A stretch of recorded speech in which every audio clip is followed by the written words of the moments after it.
अस्सलाम वालेकुम दोस्तों, मैं हूं अज़ीम महमूद और आप देख रहे हैं मिस्टर इंजीनियर। दोस्तों, आज की इस वीडियो में हम इन एलईडी लाइट्स को रिपेयर करने का तरीक़ाकार सीखेंगे कि अगर ये एलईडी लाइट्स ख़राब हो जाती हैं तो इनको कैसे रिपेयर किया जा सकता है। तो दोस्तों चलिए शुरू करते हैं।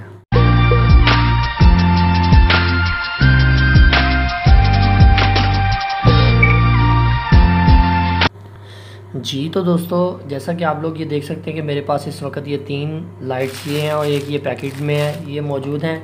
अब इनमें मसला ये है कि इनमें से एक कंप्लीट लाइन यानी कि ये एलईडीज़ जो हैं वो ग्लो नहीं कर रही, एक लाइन चल रही है जबकि दूसरी लाइन नहीं चल रही। तो आज की इस वीडियो में हम यही डिस्कस करने वाले हैं कि इनको कैसे रिपेयर किया जा सकता है।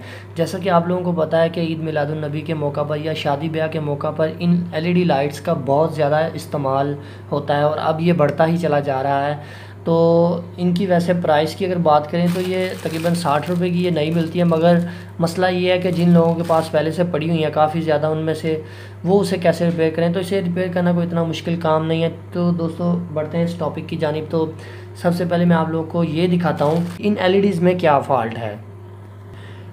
अब मैं इस मेन स्विच को प्लग इन करता हूँ अपने 220 वोल्ट के बोर्ड में, तो फिर देखते हैं इनमें क्या मसला है। तो मैं बटन ऑन करता हूँ तो आप लोग ये देख सकते हैं कि ये एलईडीज़ ग्लो कर रही हैं। इनमें से ये कुछ एलईडीज़ हैं ये ग्लो नहीं कर रही, जैसा कि आप लोग ये देख सकते हैं ये ग्लो नहीं कर रही, जबकि कुछ जो हैं वो ग्लो कर रही हैं। तो इसे हम कैसे फाइंड कर सकते हैं? तो इनको रिपेयर करने से पहले मैं आप लोगों को ये बताना चाहता हूँ कि सबसे पहले आप अपनी जो है वो प्रोटेक्शन करें। अगर आप अपनी प्रोटेक्शन करेंगे फिर ही आप काम स्टार्ट करें। अपनी प्रोटेक्शन करने के लिए आप किसी लकड़ी की कुर्सी के ऊपर बैठ जाएं या प्लास्टिक के स्टूल के ऊपर बैठ जाएं।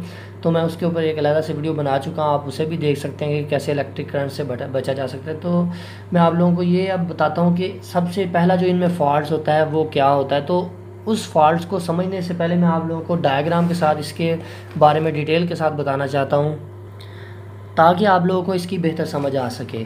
तो ज़रा मैं इसको थोड़ा सा साइड पर कर देता हूँ। तो चलें आप देखते हैं। तो अब अगर मैं इसकी डायग्राम की बात करें तो इसमें टोटल 5 वायर्स होती हैं, 1 2 3। ये 3 वायर्स वो वाली वायर्स हैं जो कि न्यूट्रल के तौर पर काम करती हैं और बकाया जो 2 वायर्स हैं उनके ऊपर इन्होंने एलईडीज़ लगाई होती हैं। चूँकि ये चाइना की एलईडीज़ हैं और इसके अंदर चाइना कॉपर की वायर लगी होती है, तो मैं ज़रा सिंपली तरीके से आप लोगों को बताऊँगा कि ये किस तरह से वर्क करती है। ये मैंने दोनों वायर्स के ऊपर 4-4 एलईडीज़ लगा दी हैं, जबकि ये 3 वायर्स ऊपर हैं। टोटल 5 वायर्स होती हैं। तो अब इन लोगों ने ऐसे किया होता है कि ये जो 2 वायर्स हैं इन दोनों एलईडीज़ की न्यूट्रल को कॉमन करके इन तीनों वायर्स की न्यूट्रल के साथ लगाया होता है। ये 3 वायर इन्होंने एक्स्ट्रा इसलिए साथ में लगाई होती हैं, यहाँ पर एक से भी काम चल सकता था, मगर यहाँ पर 3 लगाने का उनका ये मकसद था ताकि ये जल्दी से ख़राब ना हो। और अब इन तीनों को उन्होंने कॉमन करके यहाँ पर न्यूट्रल पॉइंट दिया हुआ है और यहाँ पर आपको फेज़ पॉइंट मिल जाता है। जब आप यहाँ से फेज़ को प्रोवाइड करते हैं इसको और ऊपर से न्यूट्रल देते हैं, तीनों वायर्स के अंदर से न्यूट्रल गुजरती है, इधर से फेज़ आता है। तो जब ये आपस में कंबाइन होती हैं तो ये एलईडीज़ ग्लो करना शुरू कर देती हैं। ये एलईडीज़ का सिंबल है। तो अगर इनमें से कोई से भी एक एलईडी फॉल्टी हो जाए, ख़राब हो जाए, टूट जाए या उसकी तार टूट जाए, तो ये बाकी वाली जो 2 एलईडीज़ होंगी ये बंद हो जाएंगी। तो ये तरीकाकार होता है। सीरीज़ सर्किट में हमेशा से इसी तरह होता है कि अगर आपके पास कोई भी सीरीज़ सर्किट है, अगर उसमें से एक बल्ब ऑफ़ हो जाता है, यानी कि वो किसी भी वजह से फ़नी ख़राबी की वजह से ऑफ़ हो जाता है, तो बकाया के आगे वाले जितने भी बल्ब्स होंगे वो सभी ऑफ़ हो जाएंगे। तो ये इसका बेसिक तरीकाकार था, ये इसकी डायग्राम थी। तो चलिए हम देखते हैं अब इसमें कि इसे कैसे से रिपेयर किया जा सकता है। सबसे पहला जो स्टेप है वो ये है कि आपने इन एलईडीज़ की वायर्स को खोल लेना है। इसको फुली खोल लें और एक मेज़ के ऊपर या आप नीचे ग्राउंड के ऊपर इनको फेंक दें और इसको अच्छी तरह से खोलें। यहाँ पर ये कोशिश करें कि आपकी टांग ज़मीन के साथ नहीं लगनी चाहिए, आप ग्राउंड नहीं होने चाहिए। तो सबसे जो पहला स्टेप है वो ये है कि आप लोगों ने इसमें से एलईडीज़ को चेक करना है कि आया कोई एलईडी टूटी तो नहीं हुई या वो डैमेज तो नहीं है। तो चले मैं देखता हूँ इनमें से कोई एलईडी डैमेज तो नहीं है। इसमें थोड़ा सा वक्त लग सकता है, इसलिए मैं वीडियो को पॉज कर देता हूँ और तसल्ली के साथ देखता हूँ इसमें से कौन सी एलईडी में मसला है, तो फिर हम इसे टेस्ट करते हैं। जी तो दोस्तों, पहले स्टेप के मुताबिक मैंने इन एलईडीज़ को गौर से देखा है। आपने जस्ट ये देखना है कि इसके अंदर से इसका जो फिलामेंट है वो ये जो एलईडी जो बंद है, इनमें से आपने देखना है कि आया किसी का फिलामेंट जो अंदर है वो बंद तो नहीं हो गया, यानी कि वो मेल्ट तो नहीं हो गया। तो मुझे यहाँ पर एक में डाउट नज़र आ रहा है थोड़ा सा, तो मैं ज़रा देख लेता हूँ कि वो कौन सी। हाँ, ये वाली में मुझे डाउट नज़र आ रहा है। उसकी रीज़न ये है कि इसका जो फिलामेंट है वो अंदर से जला हुआ नज़र आ रहा है। तो अब इसको चेक करने के लिए आपने इसको तोड़ना नहीं है, आपने एक चिमटी लेनी है जिसे आप ट्वीज़र बोलते हैं, थोड़ी सी बारीक होनी चाहिए एसएमडी वाली। तो आपने इसको इसके अंदर इंसर्ट कर देना है। एक साइड इस एलईडी की इस साइड पर आ जाएगी, जबकि दूसरी साइड इस साइड पर आ जाएगी। अब आप यहाँ पर ये सोच रहे होंगे कि जब हम इसे इसके अंदर इंसर्ट करेंगे तो आया हमें शॉक लगेगी कि नहीं, क्योंकि आप इंसुलेटेड हैं, आप कुर्सी के ऊपर बैठे हुए हैं, इसलिए आपको शॉक नहीं लगेगी। तो आप यहाँ पर अपनी चिमटी को डालें। तो आप लोग ये देख सकते हैं, जैसे मैंने इसके अंदर चिमटी को इंसर्ट किया तो जो बकाया वो लाइट्स हैं, ये देखें मैं बाहर निकालता हूँ वो बंद हो जाती हैं। जैसे ही मैं इसको इसके अंदर दाखिल करता हूँ तो वो लाइट्स ऑन हो जाती हैं, जो कि बकाया मेरे पास बंद नज़र आ रही थी। अब आप लोग ये देख सकते हैं इनमें से जितनी भी लाइट्स हैं वो ऑन हो गई हैं। सबसे पहला तरीकाकार तो ये था कि इसको किस तरह से फाइंड किया जाए। तो अब मैं इसको बाहर निकाल देता हूँ और अब मैं इन लाइट्स को ऑफ़ कर देता हूँ, क्योंकि मुझे पता चल चुका है कि ये एलईडी में मसला है। इसे इधर से मैं काट देता हूँ, ठीक है। अब मैं इसको छील लेता हूँ। इसको छीलना थोड़ा सा मुश्किल होगा, उसकी वजह यह है कि बारीक सी इसके अंदर वायर्स होती हैं इस तरह की, ये देखें।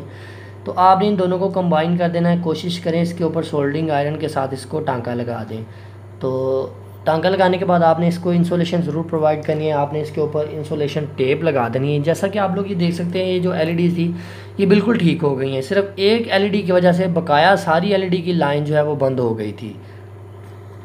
अब हम बात करते हैं कि आया ये मसला क्यों आता है हमारे पास। ये मसला इस वजह से आता है कि जब आपकी एलईडी लाइट्स सर्दियों में बाहर लगी होती हैं तो ऊपर धुंध पड़ने की वजह से भी इस तरह से ये फ्यूज़ हो सकती हैं, या ओवर वोल्टेज की वजह से भी ये फ्यूज़ हो सकती हैं। तो मैं इन दूसरी लाइट्स को भी अब ऑन कर लेता हूँ, मैं उनको ऑफ़ कर देता हूँ जिनको मैंने ठीक कर लिया है। तो अब इनमें देख सकते हैं आप लोग, इनमें भी सेम वही मसला है। इसमें भी मुझे वैसे ही ट्रैकिंग करना पड़ेगी, आया कोई एलईडी टूटी तो नहीं, या कोई प्रिंट तो नहीं डैमेज, या वो उसकी वायर में तो मसला तो नहीं है। तो मुझे एक एक करके इसको ढूंढना पड़ेगा।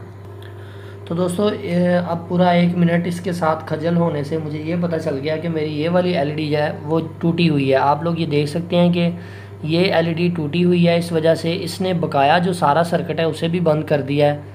तो आप इसके अंदर हाथ नहीं लगाना, क्योंकि जैसे ही आप इसके अंदर हाथ लगाएंगे तो आपके हाथ के अंदर से करंट फ्लो करेगी। यहाँ पर ये असल में मसला होता है कि जब आप सीरीज सर्किट में अपना हाथ इस तरह से लगाते हैं, इधर से न्यूट्रल आ रही है, इधर से फेस, तो अब जब आपका हाथ बीच में आ जाएगा ना, तो तब आपको करंट लगेगी। अगर आप चिमटी के साथ इसको लगाते हैं तब आपको कोई मसला नहीं होगा।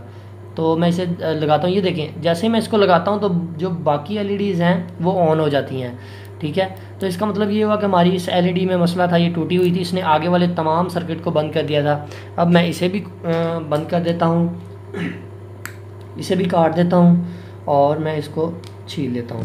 इसको छीलने के बाद उसी तरह से वैसे ही मैं इन दोनों वायर्स को आपस में जोड़ दूँगा। यहाँ पर कोई मसला नहीं, एक आध एलईडी कम हो जाती है तो कोई मसला नहीं होगा, कोई फ़र्क नहीं पड़ेगा इसके ऊपर, क्योंकि ये सीरीज़ में लगी हुई हैं। तो अब मैं इसको दोबारा से लगाता हूँ, तो मैं फिर देखते हैं आया हमें क्या रिज़ल्ट मिल रहा है। तो दोस्तों, जैसा कि आप लोग ये देख सकते हैं कि हमारी जो एलईडीज़ हैं ये भी बिल्कुल ठीक हो गई हैं। इसी तरह से आप इन एलईडीज़ को भी ऐसे ही रिपेयर कर सकते हैं।